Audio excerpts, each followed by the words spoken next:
It was the design of Angelo Ricci and Joe Chanek and Manuel Silva to call on the terrible old man.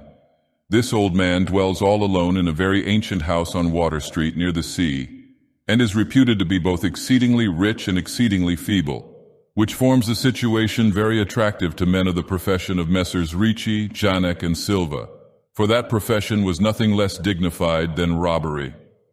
The inhabitants of Kingsport say and think many things about the terrible old man which generally keep him safe from the attention of gentlemen like Mr. Ricci and his colleagues, despite the almost certain fact that he hides a fortune of indefinite magnitude somewhere about his musty and venerable abode.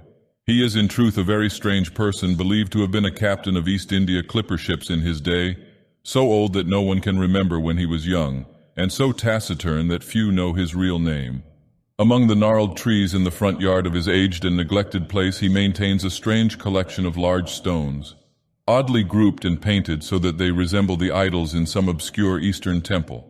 This collection frightens away most of the small boys who love to taunt the terrible old man about his long white hair and beard, or to break the small paned windows of his dwelling with wicked missiles.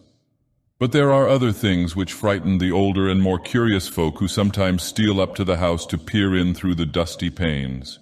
These folks say that on a table in a bare room on the ground floor are many peculiar bottles, in each a small piece of lead suspended pendulum-wise from a string, and they say that the terrible old man talks to these bottles, addressing them by such names as Jack, Scarface, Long Tom, Spanish Joe, Peters, and Mate Ellis, and that whenever he speaks to a bottle, the little lead pendulum within makes certain definite vibrations as if in answer.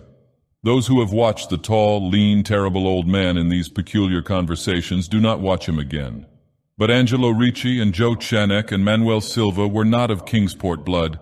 They were of that new and heterogeneous alien stock which lies outside the charmed circle of New England life and traditions, and they saw in the terrible old man merely a tottering, almost helpless graybeard, who could not walk without the aid of his knotted cane, and whose thin, weak hands shook pitifully. They were really quite sorry in their way for the lonely, unpopular old fellow whom everybody shunned and at whom all the dogs barked singularly.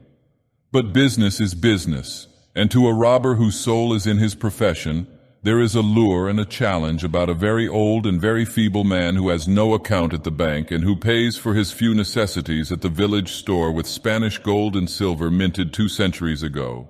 Messrs. Ricci, Chanek, and Silva selected the night of April 11th for their call. Mr. Ricci and Mr. Silva were to interview the poor old gentleman, whilst Mr. Chanek waited for them and their presumable metallic burden with a covered motor car in Ship Street, by the gate in the tall rear wall of their host's grounds. Desire to avoid needless explanations in case of unexpected police intrusions prompted these plans for a quiet and unostentatious departure. As prearranged, the 3 adventurers started out separately in order to prevent any evil-minded suspicions afterward. Messrs. Ricci and Silva met in Water Street by the old man's front gate, and although they did not like the way the moon shone down upon the painted stones through the budding branches of the gnarled trees, they had more important things to think about than mere idle superstition. They feared it might be unpleasant work making the terrible old man loquacious concerning his hoarded gold and silver, for aged sea captains are notably stubborn and perverse. Still, he was very old and very feeble, and there were 2 visitors. Messrs. Ricci and Silva were experienced in the art of making unwilling persons voluble, and the screams of a weak and exceptionally venerable man can be easily muffled.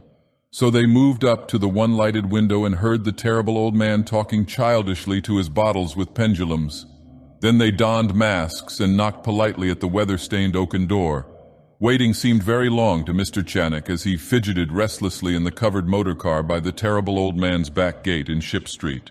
He was more than ordinarily tender-hearted, and he did not like the hideous screams he had heard in the ancient house just after the hour appointed for the deed. Had he not told his colleagues to be as gentle as possible with the pathetic old sea captain? Very nervously he watched that narrow oaken gate in the high and ivy-clad stone wall. Frequently he consulted his watch and wondered at the delay. Had the old man died before revealing where his treasure was hidden, and had a thorough search become necessary? Mr. Chanek did not like to wait so long in the dark in such a place. Then he sensed a soft tread or tapping on the walk inside the gate, heard a gentle fumbling at the rusty latch, and saw the narrow, heavy door swing inward. and in the pallid glow of the single dim street lamp he strained his eyes to see what his colleagues had brought out of that sinister house which loomed so close behind. But when he looked, he did not see what he had expected. For his colleagues were not there at all, but only the terrible old man leaning quietly on his knotted cane and smiling hideously. Mr. Chanek had never before noticed the color of that man's eyes. Now he saw that they were yellow. Little things make considerable excitement in little towns, which is the reason that Kingsport people talked all that spring and summer about the 3 unidentifiable bodies, horribly slashed as with many cutlasses, and horribly mangled as by the tread of many cruel boot heels, which the tide washed in. And some people even spoke of things as trivial as the deserted motor car found in Ship Street, or certain especially inhuman cries, probably of a stray animal or migratory bird, heard in the night by wakeful citizens.